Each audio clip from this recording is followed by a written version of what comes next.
So here's the thing. When John Cena gives up, people die. John Cena isn't allowed to give up.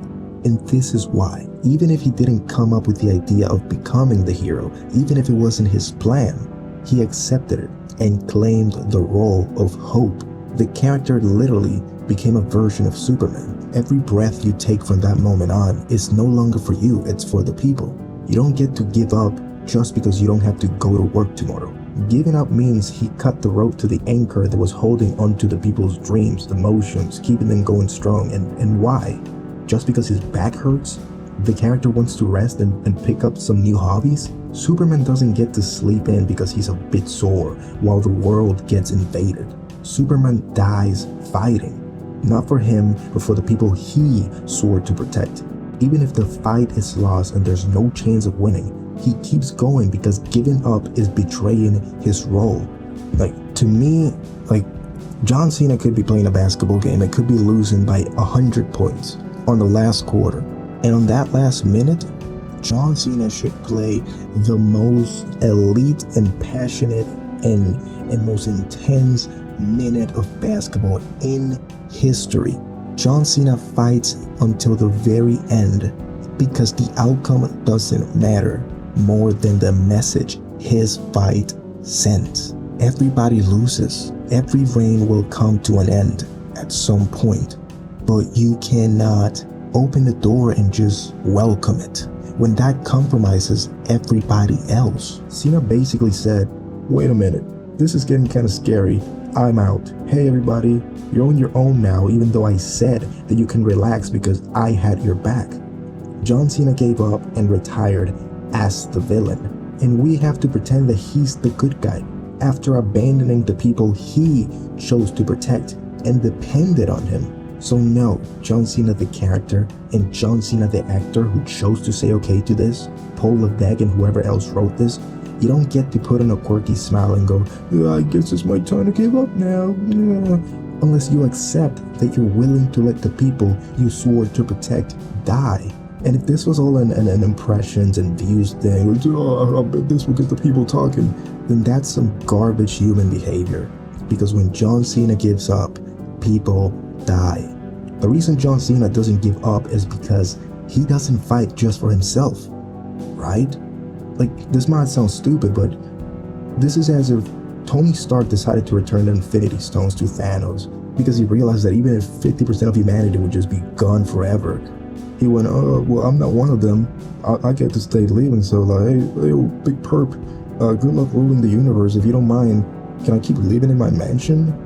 Tony Stark sacrificed himself for the universe, while John Cena sacrificed the universe for himself.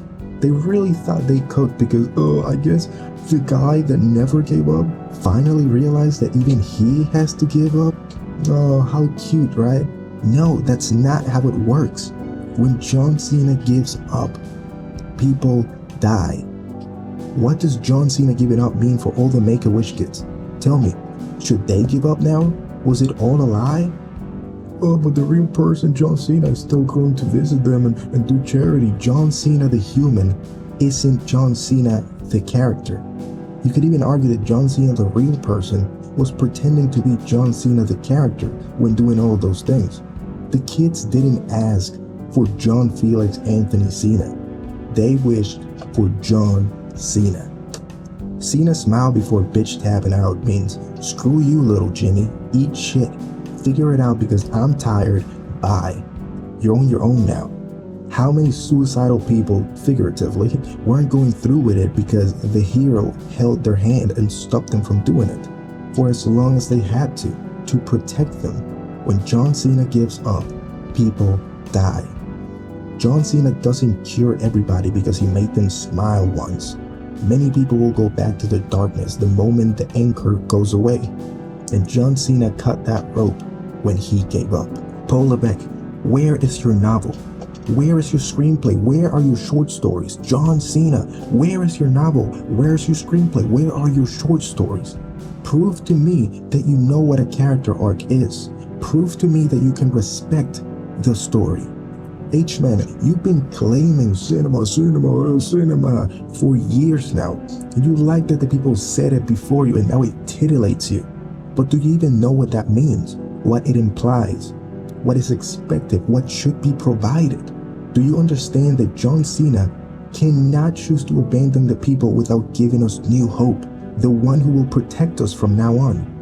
This is if the character of John Cena realizes that it's not that he's giving up, but that he literally knows that he can't protect us anymore. So he either dies fighting and lives forever, or brings us the younger, stronger version, or the one with the potential to reach his greatness, and leaves us in good hands as he grows old and then enjoys the time he has left. Then it wouldn't matter if danger comes and Cena is out in a cabin crocheting some new jorts, because it's not like he still has the power to save us. At this point, he's one of us, one more that needs the protection of the hero. That is how the character of John Cena retires and stays alive as the good guy without betraying his promise. Or is it not that serious? Does your so-called art mean nothing? Does it not matter? And no, Cody isn't the replacement, because in that moment, in that story, in the scene, he literally wasn't there to continue Cena's fight for him in the moment, or after to stop Gunther, or declare it right there to protect the people in the moment. Wrestling is not a movie. It's not a book. Stop pretending, but learn to respect the story. John Cena said, "Never give up. Watch me. See how I don't give up no matter what." And the moment he gave up, people started dying. Acknowledge the consequences of your actions. Jonathan Cena and Paul Triple H Levesque. John Cena became the villain the moment he tapped out and left us all to die. John Cena retired as the biggest heel in pro wrestling history. And maybe Gunther, as much as I dislike his garbage moves and his pale knees, and he shouldn't have been the one to kill Hope, maybe Gunther exposed the fraud that John Cena apparently always was. A hero, not until the very end, but for as long as he bothered to. Thank you, Gunther. Now stop doing splashes, you look stupid. Fix your powerbomb, it looks dumb, and cover your knees, freak. Also, look up a picture of a rear naked Shoko. What comes up might shock you. This is why when John Cena gives up, people die. And he knew it. Anyways, I wrote this a few days after the match happened. Hopefully most of you take the video for what it is and not just go like, "Oh, people died, bro, it's not that serious." Yeah, I know. That's not what I'm talking about. This video is about respecting storytelling, acknowledging consequences of characters' actions and continuity, or admitting you never really cared, or that you don't know what you're doing. John Cena wasn't even my favorite growing up. It was Jeff Hardy, so it's not even like I'm emotionally attached to what happened. But I'm not dumb. Even back then, I knew that John Cena was the number one over anybody I wanted to win the match. Super Cena was a thing. It was an inevitability. Inevitability. Yeah, that sounds like the actual word. Inevitability. Inevitable. It was unavoidable. it was unavoidable. I know the character and the person blended into one once the characters started interacting with the real world through charities and stuff like that, but you can't forget that he's still a character. And this character wasn't Johnny C from Massachusetts, failed baseball player that likes to hit people with baseball bats, and the people loved him. Come watch him on his last match. No, the character of John Cena was the embodiment of hope. So just because John Cena, the real person, retired, doesn't mean that you get to betray the character. This isn't about you, John Cena the actor. It's about John Cena the hero. It's selfish to compromise the character because you think that it was always you, that you were one and the same. I am an aspiring writer, if you can call it that. So that's why I analyzed the whole thing like this. I believe you need to respect the characters as a part of the world they live in and what they represent, and have consequences for their actions. So my problem with this story is not that John Cena gave up, it's that they won't acknowledge the consequences of him doing so and how evil that is canonically.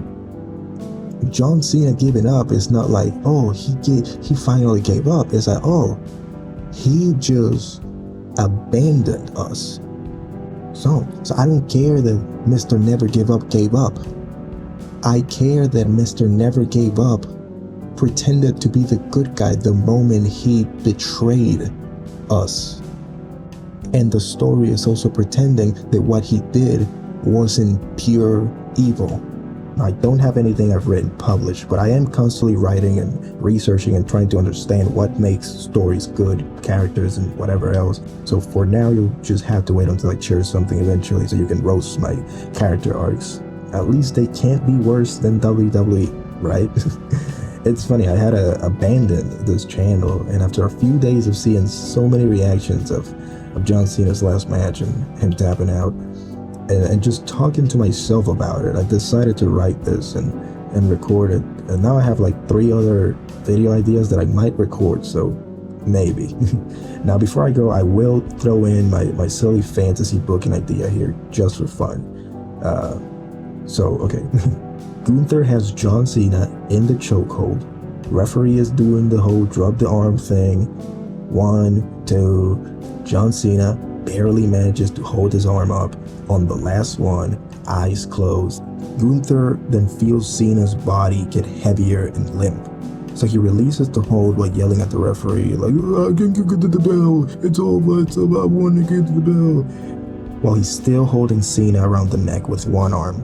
Then, through the loose grip, John Cena slowly manages to turn enough so that he can face Gunther one last time, as he then slowly opens his eyes and uses the last bit of strength he has left to move his hand up to his face and does one last "you can't see me" as he drops the hand. Referee checks on him and stops the fight. So even passed out, he did all he could. Now if you're brave, just saying, right there, you kill John Cena, boom, dead, gone forever. That's it. Yeah, better than the real thing, and I didn't even change the match or the opponent. Just respected who John Cena is to the story and to the people.